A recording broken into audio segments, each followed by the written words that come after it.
Thanks so much for joining us on this Sunday. More than 100 days into the war in Ukraine, the United Nations is warning yet again of a devastating global food crisis.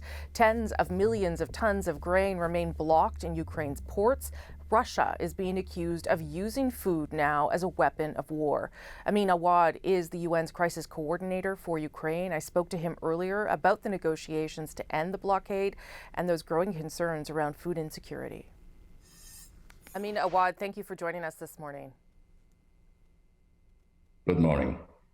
As I'm sure, yes, I appreciate it very much. I know you're busy. As I'm sure many people know, tens of millions of tons of grain needs to be exported out of Ukraine. It is blocked. Can you explain to us what or who is blocking it from getting out? Well, there is a war here, and the Black Sea has been also a theater of operation by both sides, Ukraine and Russia.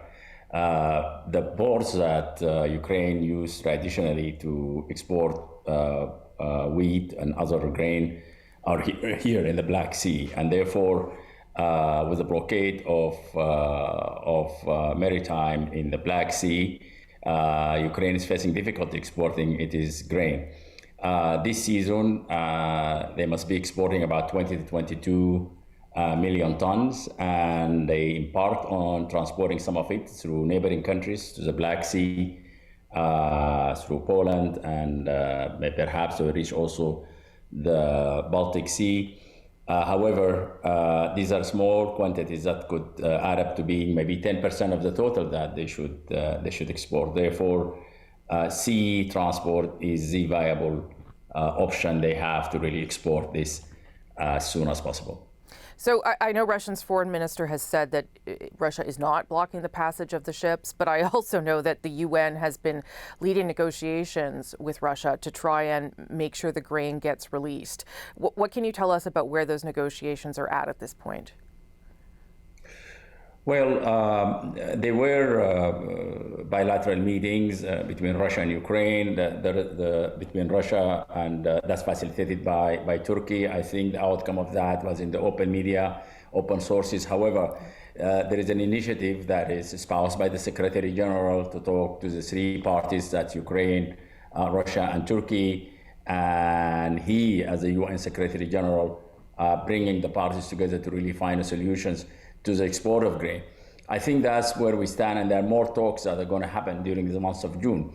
A few things that one should know, that there ought to be goodwill that the Ukrainian grain go out.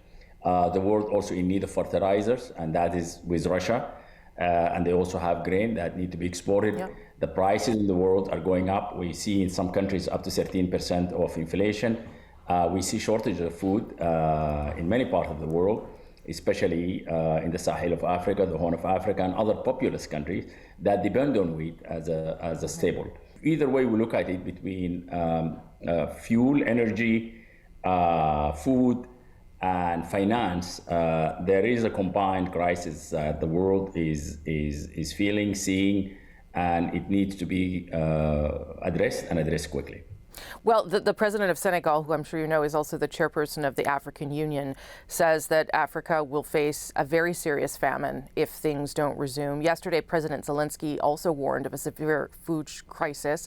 What in your view, are the consequences right now for countries in Africa and even parts of the Middle East? Well, the Middle East, as you recall, the so-called Arab Spring started because of, in some part of the Arab world, started because of short shortages and drought. And now we have countries that depends on wheat more than anything else, more than the staple is wheat, is bread, more than other countries, let's say in Asia. Yet the Ukrainian grain is used or imported by about 20 plus countries. Some of them are in Asia and a lot of them are in Africa. Usually those are middle income and low income countries because the grain from this part of the world is affordable. However, as time passes by and there is no food and there is inflation and increase of prices of fuel, insurance for ships coming out of this part of the world, even the prices of the Ukrainian food may go up. So if you look at it, shortages, increase in prices, inflation, These are not good signs, and the world will not be in a better place with this crisis going on.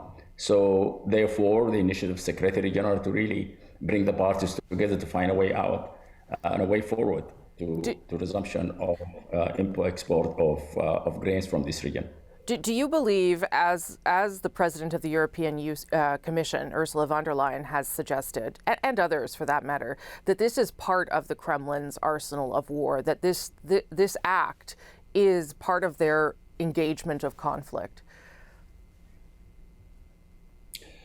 I would say I will not go into the political file of this crisis. I will remain in the humanitarian chapters of it.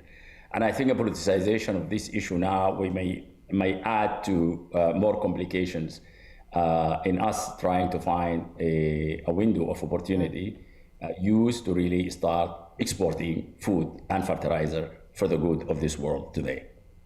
We are now more than 100 days into this war. You are in Ukraine and have been for different moments of it.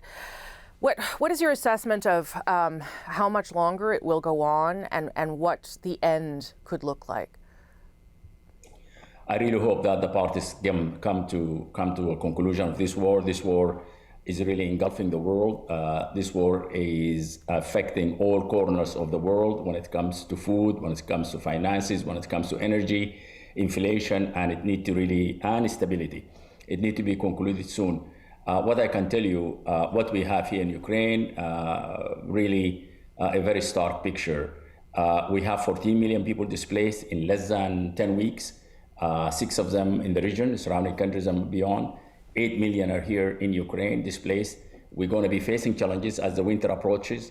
We're going to be having challenges with energy as a sector on its own, and that means problem with heating, hot water. And winterization is it's going to be one of our biggest tickets here going forward. Amin Awad, thank you so much for making the time today, sir. Appreciate it. Thank you.